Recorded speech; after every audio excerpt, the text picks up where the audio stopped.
Welcome back to some more exciting Ancient Greek. And on the screen we have the review from yesterday, which is idou, magoi, apo, anatolon. And it is behold, Magi from the east, and then the new stuff. The next word is going to be pare genonto. Repeat after me, say pare, and try to roll your tongue a little bit on the R sound. Pare. And then pare ge. And then pare gen. Pare gen onto. Pare gen onto. And this means something like arrived. And so let's write it out here. Starts with a P, A, or alpha, rho, epsilon, gamma, epsilon, nu, omicron, nu, tau, omicron, and I'm running out of space. Let me write it on the next line here. Pare genonto.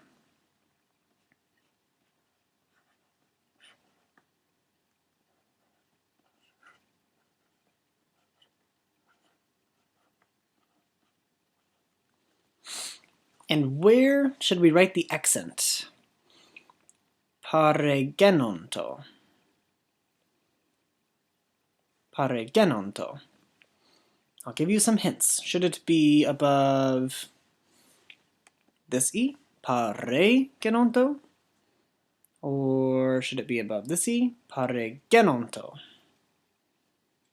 Listen to it again, pare genonto. And we should put the acute accent going up right here.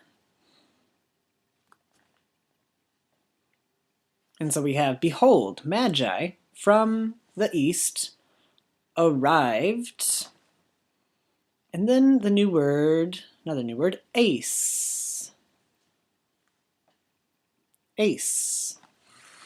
And this means at or into. It makes more sense with the next word, which is hierosoluma. Hierosoluma. So we have capital iota, and it's not just hierosuma, but it's hierosoluma. So we have to put the breathing mark here for the H, and then epsilon, rho, omicron, sigma, omicron, lambda, upsilon, mu, alpha.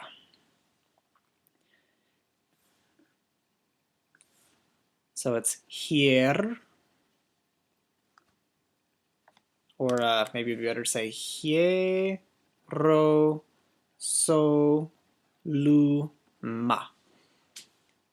Hierosoluma. And this also has an acute accent. Do you remember which one is acute? It's the one that goes up, just like we had in pare genonto. And we're going to put it above the O. So we have hierosoluma.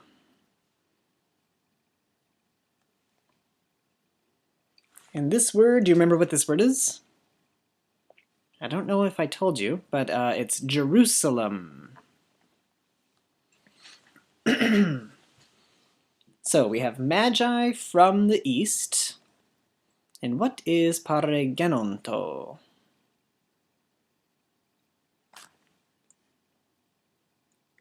Arrived. What is ace? At. and Hierosoluma.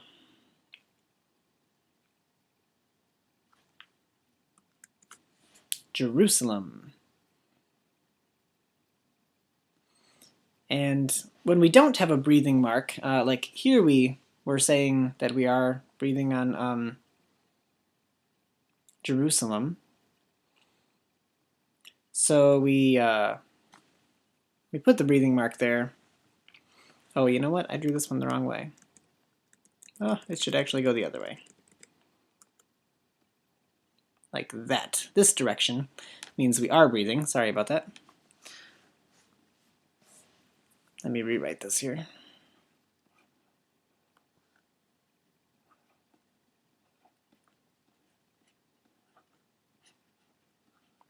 There we go. Hierosoluma. When we are breathing, we put it that way. When we are not breathing, we put it in this direction, over the word ace. But since the E and the I make one sound, a diphthong, we're going to put it above the iota here. And all this means is that we are not making an H sound. But in Greek, they actually write when they are not making the H sound. And this is just to be extra clear. In case there was nothing above it, then we don't really know. But if they put it above it, then we are positive that we are not making the H above ace. Okay, let's do a little bit of spelling. We have some big words here. Let's try to spell the word Jerusalem in Greek first. So try to write out Hierosoluma.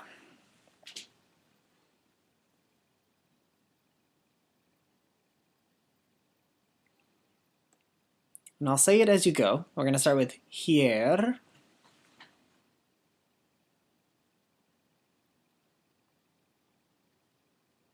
O.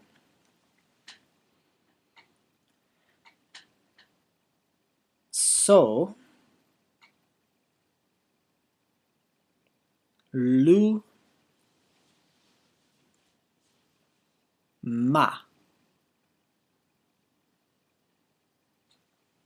And let's see if it looks like this. Here. Iota. Whoops, silly looking iota. Epsilon. Rho. Hier. O. So. Lu. Ma. And the spelling is not correct without the breathing mark. And we should put the accent. Do you remember where the accent went?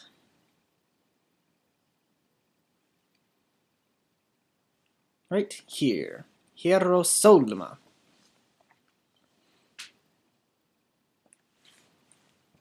And the accents are handy not only because that's the way they were said, but if you memorize the words with the accents and you speak it the same way every time, it'll help you remember the word better as opposed to always changing the way you're saying it.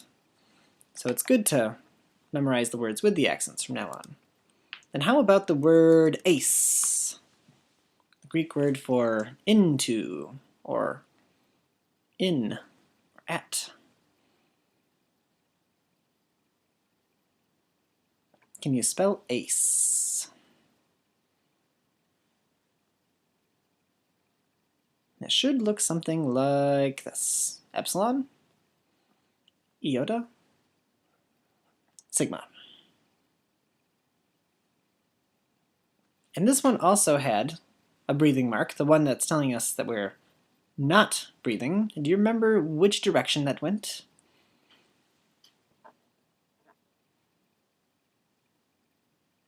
It goes in this direction, but which letter did it go over? The epsilon or the iota? And if you said the iota, then you are correct. Ace.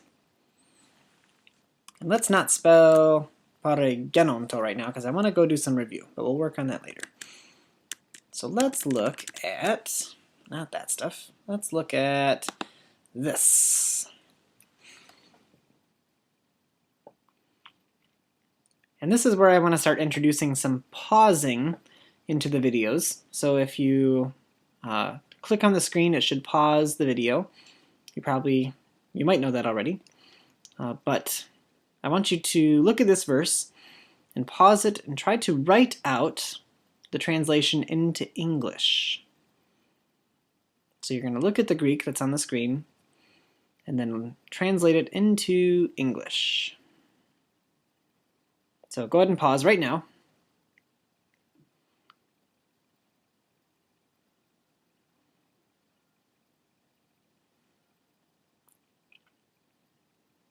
And if you have unpaused it, now that you've translated it into English, let's see if you came up with the right translation. And it should read something like, en arche is in the beginning, was the Word, and the Word was with God. We usually just say God. You could say the God, but in English we'll usually just say God, capital G. And God was the Word.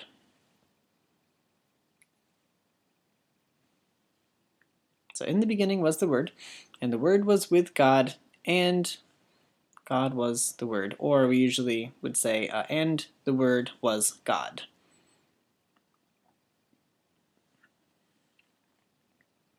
Okay, let's look at one more, and then we'll be done for today. This is, I won't tell you what verse it is, but let's see if you can remember. Go ahead and do the same thing, where I'll leave the Greek up on the screen while you pause it and write out the translation into English. So pause in 3, 2, 1, pause. And we're back, if you paused on time.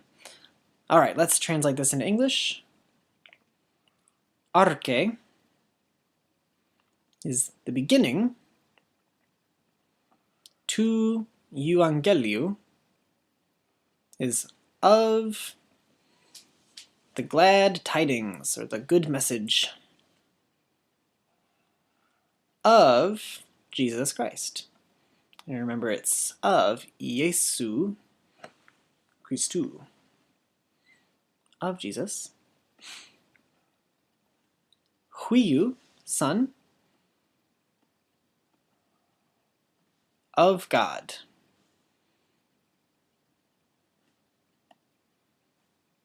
And then here we have the dot that's in the middle, not a period. It would be a semicolon in ancient Greek, meaning that it's going to continue what it's saying.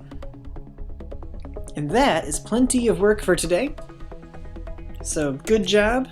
Switch back to my old screen, and I will draw a smiley face. Great work.